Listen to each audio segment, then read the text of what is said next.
Hello दोस्तों, आपका स्वागत है मेरे यूट्यूब चैनल अमित न्यूज़ में। तो चैनल को देखने से पहले आप लोग इसको सब्सक्राइब कीजिए, शेयर कीजिए और नोटिफिकेशन के बटन को दबा दीजिएगा, जिससे कि जो भी मेरे वीडियो आए तो आप लोग उसे आसानी से देख सको। तो कल का जो टॉपिक था हमारा क्रिया किसे कहते हैं उसके विषय में था, उसका जो अगला वाला भाग है उसके विषय में हम पढ़ेंगे, तो ध्यान दीजिएगा। तो शुरू करते हैं।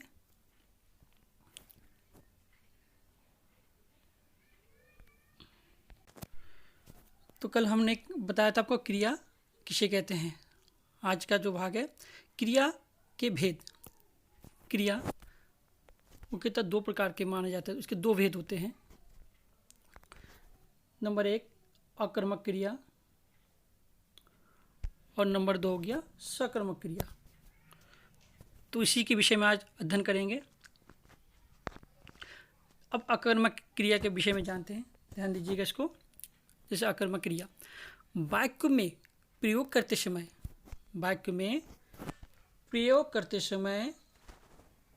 जिस क्रिया में कर्म की आवश्यकता नहीं होती है। गौर करना, वाक्य में प्रयोग करते समय कोई भी वाक्य हम प्रयोग करते हैं जिसमें जिस क्रिया में कर्म की आवश्यकता नहीं होती है उसे अकर्मक क्रिया कहते हैं। जैसे हंसना, गाना, जाना, रोना, धोना, बैठना, ये सब जो क्या है अकर्मक क्रिया के अंतर्गत आता है। अकर्मक क्रिया का प्रभाव सीधे कर्ता पर पड़ता है। जो सब्जेक्ट होता है, जिसे जो मेन काम करने वाला होता है उस पर सीधा डायरेक्ट उस पर प्रभाव पड़ता है, और इसमें कार्य के होने अथवा करने का स्वतः ही पता चल जाता है। जो काम हो रहा है उसको कि दिख जाता है कि हो रहा है, या स्वतः अपने आप में ही पता चल जाता है। तो इसी को ही अकर्मक क्रिया कहते हैं। तो फिर से ध्यान दीजिए इसको कि वाक्य में प्रयोग करते समय जिस क्रिया में कर्म की आवश्यकता नहीं होती है उसे अकर्मक क्रिया कहते हैं। किस चीज़ की आवश्यकता नहीं होती है? कर्म की आवश्यकता नहीं होती है, उसे क्या कहते हैं हम लोग? अकर्मक क्रिया कहते हैं। जैसे उदाहरण समझ लीजिए, जैसे राम आता है।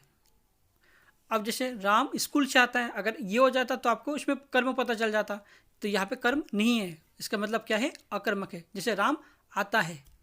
पक्षी उड़ रहे हैं, आपने अब से भी बताया पक्षी आकाश में उड़ रहे हैं, अगर होता तो वहाँ पे सकर्मक हो जाता। यहाँ पे क्या हो रहा है? पक्षी उड़ रहे हैं। शीला हंसेगी, और इसके अलावा बच्चा रो रहा है। तो ये सारे जो उदाहरण है ये किसके हैं? अकर्मक क्रिया के हैं। इसके अलावा हम दूसरे भाग में आते हैं सकर्मक क्रिया। सकर्मक क्रिया, उस क्रिया में क्या होता है? देखो ध्यान से इसको। जिस क्रिया में प्रयोग में कर्म की आवश्यकता पड़ती है, आपको इस चीज़ का हमेशा ध्यान रखना है।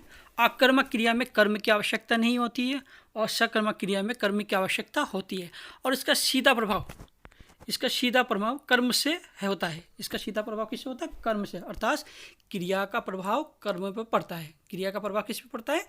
कर्म पर पड़ता है। उसे सकर्मक क्रिया कहते हैं। उदाहरण के लिए, मोहन मकान देख रहा है। उदाहरण समझ लीजिए, मोहन मकान देख रहा है।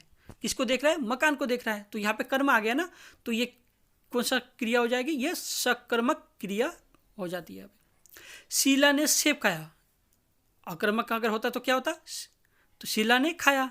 अब सकर्मक में क्या हो जाता है? शीला ने सेब खाया। किसको खाया? सेब को खाया। तो ये क्रिया कौन से हो जाएगी? ये सकर्मक क्रिया हो जाएगी। तो इस यहाँ तक है आज का ये दो टॉपिक है। इसके बाद इसका अगला जो क्रिया का अगला जो पॉइंट है उसको हम कल बताएंगे। तो ध्यान से इसको आगे से